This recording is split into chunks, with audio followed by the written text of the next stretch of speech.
Shalom, salam sejahtera dalam kasih Tuhan kita Yesus Kristus. Senang menemui semua jemaat Tuhan, baik jemaat Galilee Church maupun jemaat-jemaat yang lain atau orang Kristen yang kebetulan hadir pada pemberitaan firman Tuhan pada hari ini. Saudara-saudara, kepada saya diberikan tema yang masih terkait dengan small group, yaitu Friendship in Christ atau persahabatan di dalam Kristus Yesus. Kita akan membaca firman Tuhan yang begitu sebenarnya banyak di dalam perjanjian baru berbicara tentang bagaimana kita menjadi orang percaya yang tidak berdiri sendiri tetapi memiliki komunitas sahabat-sahabat di dalam Kristus yang menolong kita untuk bertumbuh seperti kehendak Tuhan. Saya akan membacakan kepada kita Efesus 4 ayat 30 sampai 32. Dikatakan demikian oleh firman Tuhan.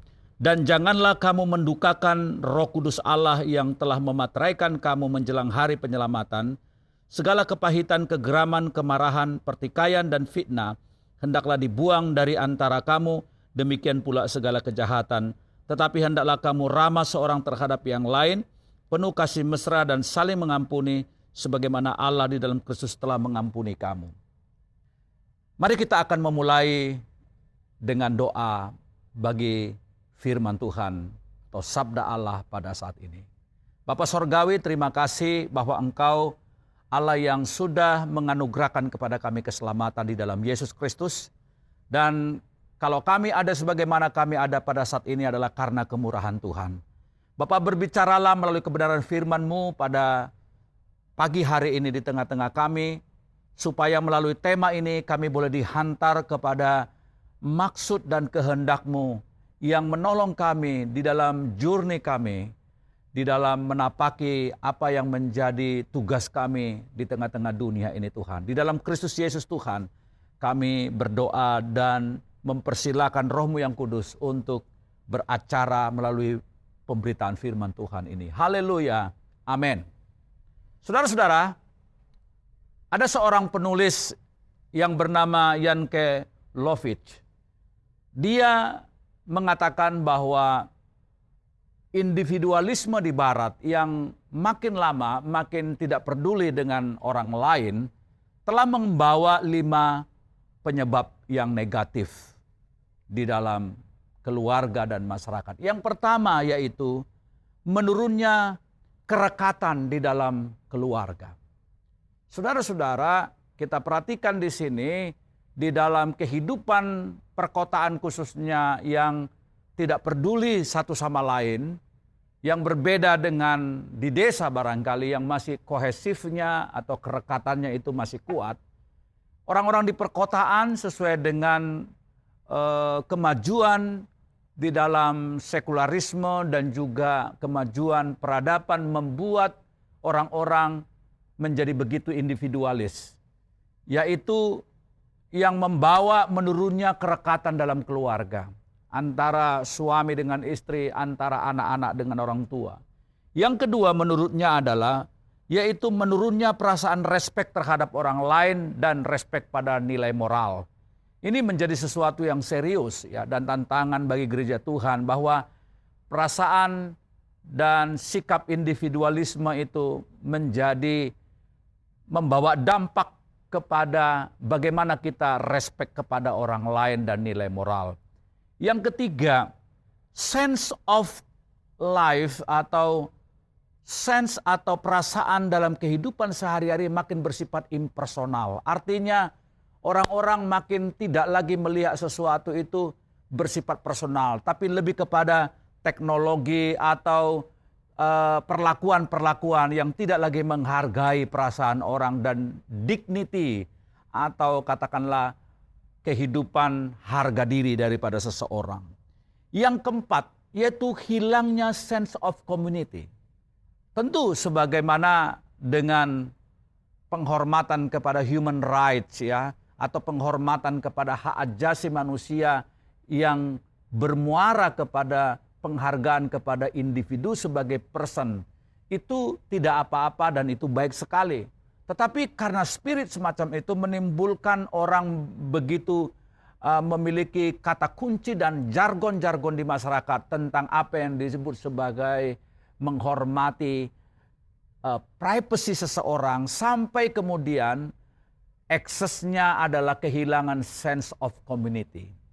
Dan yang kelima menurut Jan Kelovich, bahwa masyarakat yang makin individualis, yaitu makin kehilangan dimensi rohani kepada kehidupan di dalam munculnya konsumerisme dan materialisme dari kehidupan sehari-hari.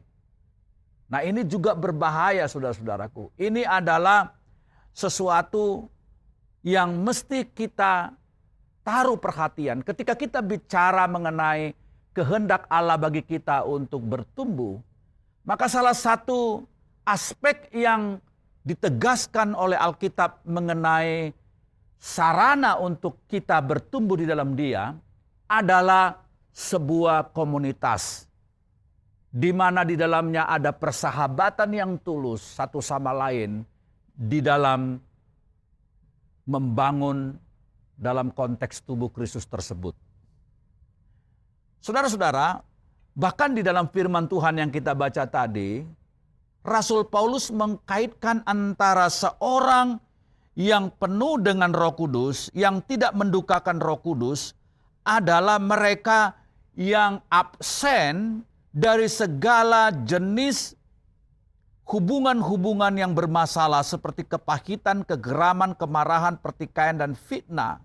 Ya, itu menjadi sebuah tanda dari sebuah masyarakat yang sudah kehilangan persahabatan yang tulus. Ya.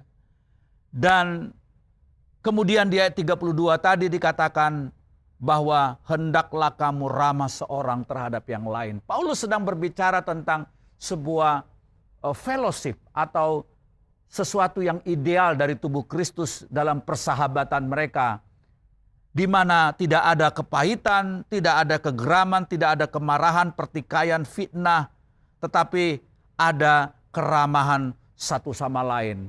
Dan itu ada dalam konteks manusia baru kalau kita membaca konteks pasal yang keempat Efesus ini. Saudara-saudara yang dikasihi Tuhan Yesus Kristus, tema ini menjadi menarik ketika kita mengerti bahwa memang sejak semula Allah menciptakan manusia itu sebagai makhluk sosial atau makhluk yang bersifat relasional. Dan itu adalah sesuatu yang diberikan oleh Allah sebagai cerminan gambar dan rupanya sendiri. Ketika kita berbicara manusia diciptakan segambar dan serupa dengan Allah, salah satu karakter atau bagian dari Allah yang diberikan kepada manusia itu adalah dia adalah bukan hanya moral being atau makhluk bermoral, tetapi juga dia adalah makhluk sosial. Tetapi dalam perjalanannya karena dosa telah mengakibatkan rusaknya hubungan antara ciptaan dengan Allah, tetapi bukan hanya itu saja, tapi rusaknya juga antara hubungan dengan sesama. Di mana kita melihat kemudian terjadi pembunuhan manusia yang pertama dalam peristiwa Kain dan Habel. Saudara-saudara yang dikasihi Tuhan Yesus Kristus, jadi dosa telah merusak persahabatan antara sesama manusia, terutama juga persahabatan antara manusia dengan Sang Pencipta. Tetapi kita bersyukur bahwa di dalam perjanjian baru, salah satu yang paling penting kita ketahui adalah ketika Yesus Kristus mati di atas kayu salib bagi kita, maka hal yang paling mendasar adalah restorasi di dalam hubungan di dalam Kristus. Restorasi ini tidak hanya menyangkut hubungan antara Allah dan manusia, tapi juga restorasi antara hubungan antara sesama. Dikembalikan kepada rancangan semula. Bahkan restorasi hubungan itu diikat dalam sebuah covenant atau perjanjian. Nah, oleh karena itu tidak ada pembicaraan apapun tentang topik persahabatan di dalam Kristus yang terlepas dari konsep covenant atau perjanjian ini. Dan perjanjian ini ada di dalam konteks komunitas orang percaya. So ketika kita bicara tentang persahabatan dalam Kristus tidak bisa dilepaskan di dalam konteks komunitas orang percaya yang bernama gerejanya. Nah, bahkan Anda pasti biasa mendengar kata koinonia. Koinonia itu adalah persekutuan orang percaya, termasuk di dalamnya friendship. Dan persekutuan ini tidak didasarkan pada apa yang dimiliki oleh para anggota di dalam dunia ini, tetapi apa yang mereka share atau miliki bersama atau share in common di dalam Kristus. Ini penting sekali ya. Jadi saudara-saudara, sekali lagi saya garis bawahi bahwa friendship yang dimaksudkan di dalam konteks koinonia tidak dimaksudkan atau didasarkan apa yang dimiliki oleh para anggota di dunia ini, tetapi pada apa yang mereka miliki bersama dalam Kristus. Jadi saudara-saudara, jangan pernah sebagai orang Kristen kita bersahabat karena melihat apa yang dimiliki oleh sahabat kita di dunia ini. Ya, mungkin karena dia lebih kaya atau lebih terhormat dari keluarga darah biru, atau dia katakanlah memiliki akses di masyarakat, atau dia cantik, ganteng, atau punya jabatan dan seterusnya. Bukan atas dasar itu maka kita membangun persekutuan kita. Tetapi karena kita sama-sama atau we have share in common with Christ, dengan Kristus. Jadi karena kita memiliki bersama-sama dengan orang percaya lainnya itu di dalam ikatan perjanjian dengan Kristus, maka di dalam hubungan antar satu sama lain membentuk segitiga di dalam persahabatan mereka yang disebut sebagai konsep koinonia. Setidaknya ada 4 istilah koinonia yang dipotret oleh perjanjian baru. Bahwa koinonia itu pertama adalah artinya kehidupan komunitas, persekutuan, hubungan dekat yang saling menguntungkan. Kisah Rasul 2:42, 1 Korintus 1 ayat 9. Lalu kemudian yang kedua adalah koinonia itu berartinya partisipasi dan sharing in common, 1 Korintus 10 ayat 16, Filipi 1 ayat 5. Yang ketiga, koinonia juga bicara tentang partnership atau kemitraan, 2 Korintus 6 ayat 14. Maaf kalau saya cepat-cepat membacakan karena waktu kita karena kita tidak punya waktu membaca semua ayatnya ya. Anda cukup catat dan lihat di screen ayat-ayat tersebut. Yang keempat, pengertian koinonia yaitu sharing kontribusi, sharing karunia, dan bahkan sharing materi. Roma 15 ayat 26, Ibrani 13 ayat 16. Ya. Nah sekarang saya akan masuk bagaimana kita mementingkan persahabatan kita di dalam Kristus, di dalam konteks komunitas orang percaya. Sangat baik sekali kalau kita memiliki komunitas yang lebih kecil, dalam hal ini small group. Karena dengan komunitas yang kecil, masing-masing bisa saling kenal dan dekat dan bisa lebih fokus kepada pengembangan karakter di dalam Kristus. Saya akan memberikan kepada saudara sedikitnya 4 poin mengapa kita memiliki persahabatan di dalam Kristus, dalam konteks komunitas orang percaya. Yang pertama, persahabatan di dalam komunitas menyediakan hikmat. Saya ulangi sekali lagi, persahabatan dalam komunitas menyediakan hikmat. Mari kita lihat bersama-sama Amsal pasalnya yang ke-13, ayatnya yang ke-20. Siapa bergaul dengan orang bijak menjadi bijak, tetapi siapa berteman dengan orang bebal menjadi malang. Nah, jadi saudara-saudara, ketika kita berteman dengan orang-orang di dalam Kristus, maka kita mengasumsikan bahwa mereka adalah orang-orang yang memiliki hikmat. Seseorang akan bertumbuh di dalam hikmat ilahi ketika dia berpartisipasi dalam persahabatan yang sehat di dalam Kristus. Itu artinya penting sekali memiliki komunitas yang terdiri dari orang-orang bijaksana dan baik untuk pertumbuhan bersama. Saudara, maka gereja sebenarnya adalah miniatur dari kerajaan sorga, di mana orang-orang di dalamnya adalah orang-orang yang bijaksana. Satu kali Paulus menegur jemaat di Korintus ketika mereka saling menggugat ke pengadilan. Lalu dia berkata, apa tidak ada orang yang berhikmat di tengah-tengah kamu yang bisa menyelesaikan persoalanmu? Mengapa kamu saling menuntut? Padahal kamu sendiri adalah nanti akan menjadi hakim bersama-sama dengan Kristus untuk menghakimi orang-orang yang tidak percaya kepada Kristus.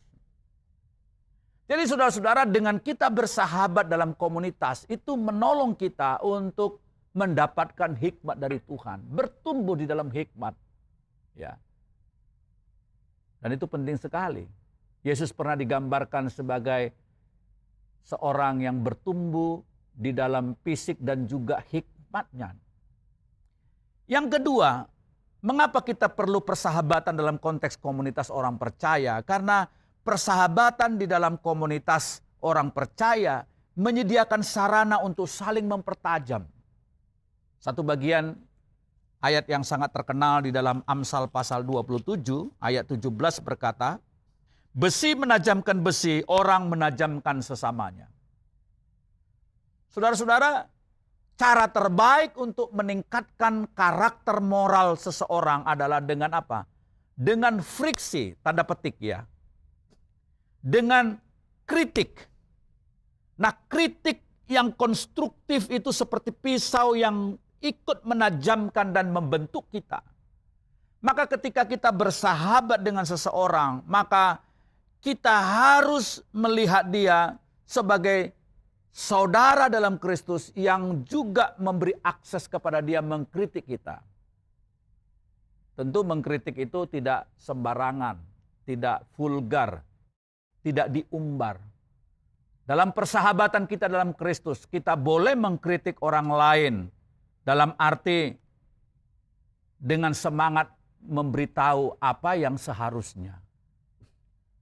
Dan kita mengkritik dengan kasih, dengan kemauan untuk membawa orang itu kepada cara yang lurus. Jangan karena orang itu telah membantu kita banyak hal sehingga kita sungkan mengkritik dia. Saya mengatakan ini juga kepada saya pribadi. Ya. Saya terbuka kepada kritik yang konstruktif. Karena itu adalah pisau yang menajamkan dan membentuk karakter kita. Kalau tidak ada lagi yang bisa kita akses untuk mengkritik kita, maka bagaimana gambar karakter Allah tumbuh dalam diri kita? Jangan pernah berdoa dan berharap dan berkata, Roh Kudus, selidikilah hatiku ya. Kalau aku menyimpang kepadamu. Memangnya Roh Kudus itu tiba-tiba nongol di kamar saudara dan berkata, hei Junifrius ya, saya mau kasih tahu kamu ya, apa kesalahanmu. Tidak saudara-saudara. Kadang-kadang yang sangat halus atau subtle, Tuhan izinkan untuk ada orang-orang di sekitar kita untuk memberitahu kepada kita, koreksi roh kepada kita. Dan itulah gunanya sahabat. Bukan sahabat yang mencium berlimpah-limpah. Tetapi tentu sahabat juga tidak hanya memberikan kepada kita kritik, tetapi juga dukungan dan pujian yang akan kita lihat pada poin berikutnya nanti. Yang ketiga, persahabatan dalam komunitas menyediakan akuntabilitas. Artinya apa? Artinya kalau kita mau bertumbuh di dalam karakter Tuhan, maka harus ada orang-orang, sahabat-sahabat yang tulus dalam Kristus, yang kepadanya kita bisa terbuka dan menjadi tempat di mana ada akuntabilitas kita, ketimbang kita menjadi sendiri saja. Salah satu cara praktis untuk membangun komunitas dan akuntabilitas adalah memiliki covenant bersama dengan seseorang atau kelompok kecil dalam tubuh Kristus, dalam hal ini small group, sebagai partner akuntabilitas kita. Sedikitnya ada 4 pertanyaan yang sahabat kita tanyakan, yang perlu ditanyakan sahabat kita, atau kalau kita sahabat, kita tanyakan kepada sahabat kita, untuk menandakan akuntabilitas terjadi di tengah-tengah persahabatan itu. Apa itu? Yang pertama, tanyakan begini, apakah ada sesuatu yang engkau lakukan yang seharusnya engkau tidak lakukan minggu ini? Coba, pernah nggak kita tanyakan itu kepada sahabat kita? Yang kedua, apakah engkau mengatakan sesuatu minggu ini yang seharusnya engkau tidak perlu katakan? Yang ketiga, apakah engkau melihat sesuatu minggu ini yang seharusnya engkau tidak perlu lihat? Yang keempat, apakah engkau tidak melakukan atau tidak mengerjakan atau tidak mengatakan yang seharusnya kau lakukan dan katakan minggu ini? Nah, 4 pertanyaan ini bisa menjadi sesuatu pertanyaan yang ketika kita menjawab sahabat kita itu adalah bentuk akuntabilitas kita. Dan yang terakhir, mengapa persahabatan dalam komunitas itu penting? Karena persahabatan dalam komunitas itu menyediakan dukungan. Saudara, nanti baca di dalam kisah Daud dan Jonatan. 1 Samuel 18, 1 Samuel 20, itu bicara tentang kisah yang menurut saya tidak ada persahabat yang paling akrab dan paling melekat sehidup semati dalam Alkitab kecuali persahabatan Daud dan Jonatan. Walaupun ayahnya Jonatan Saul berkali-kali mau membunuh Daud. Tapi ini adalah gambaran yang luar biasa. Di dalam perjanjian baru Yesus disebut sebagai sahabat orang berdosa. Dia juga sahabat Lazarus. Artinya, dan Yesus juga berkata dalam firman Tuhan, jangan lagi, aku tidak akan memanggil kamu lagi hamba, tapi sahabat. Dan tidak ada kasih yang lebih luar biasa ketika seseorang memberikan nyawa kepada sahabatnya. Jadi Yesus sangat-sangat menegaskan kepada kita tentang persahabatan yang tulus dan rela berkorban. Nah, dengan cepat sebagai bagian penutup, yaitu persahabatan dalam komunitas menyediakan dukungan apa saja. Pertama, dukungan kasih, Roma 13 ayat 8. Yang kedua, dukungan saling melayani, Galatia 5 ayat 13. Yang ketiga, dukungan menanggung beban saudara-saudaramu, Galatia 6 ayat 2. Yang keempat, dukungan saling mendorong dalam kasih, 1 Tesalonika 4 18, pasal 5 ayat 11. Yang kelima, dukungan dalam hal teguran dan peringatan, Roma 15 ayat 14. Dan yang keenam, dukungan saling membangun di dalam pertumbuhan iman, Roma 14 ayat 19. Kita bersyukur bahwa kita hanya bisa mendapat dukungan-dukungan tersebut ketika kita mengembangkan persahabatan di dalam konteks komunitas. Sebagai kesimpulan firman Tuhan ini, marilah bertumbuh di dalam persahabatan dalam Kristus, di dalam ikatan kasih karunia Tuhan, di dalam covenant. Hanya dengan mengembangkan persahabatan dalam Kristus, kita menemukan tempat untuk kita didorong kepada pertumbuhan ke arah Kristus yang adalah kepala. Mari kita berdoa bersama-sama. Bapa di surga, terima kasih bahwa Engkau adalah sahabat kami. Sahabat yang telah memberikan nyawamu untuk kami. Sesungguhnya kami adalah orang-orang yang tidak layak Engkau angkat menjadi sahabat. Tetapi oleh karena kasih karunia-Mu, kami mendapatkan apa yang menjadi berkat rohani yang luar biasa Tuhan. Berkati semua anak-anak-Mu yang mendengarkan firman Tuhan ini ya Tuhan. Biar kiranya Engkau menolong mereka, supaya Tuhan mereka bertumbuh di dalam komunitas orang percaya, di mana orang-orang di sekitar mereka bisa menjadi sahabat mereka, sehingga mereka bisa mendapatkan hikmat Tuhan, bisa mempertajam karakter mereka, bisa untuk menjadi sarana akuntabilitas, dan bisa menjadi sahabat di dalam dukungan-dukungan. Terpuji nama Tuhan sampai selama-lamanya. Berkati gereja Galilee Church ya Tuhan. Kepemimpinan Pak Fernando, Ibu Nancy, dan seluruh pengerja, Tuhan berkati mereka. Berkati gereja ini menjadi sarana Tuhan untuk menjangkau lebih banyak lagi jiwa-jiwa bagi kemuliaan nama Tuhan. Semua jemaat yang sudah mendengar firman Tuhan ini akan terus mempraktikkan kedekatan dan keeratan mereka di dalam kasih yang tulus untuk saling membangun satu sama lain. Dalam Kristus Yesus kami berdoa dan mengucap syukur untuk firman Tuhan. Haleluya. Amin. Tuhan memberkati kita.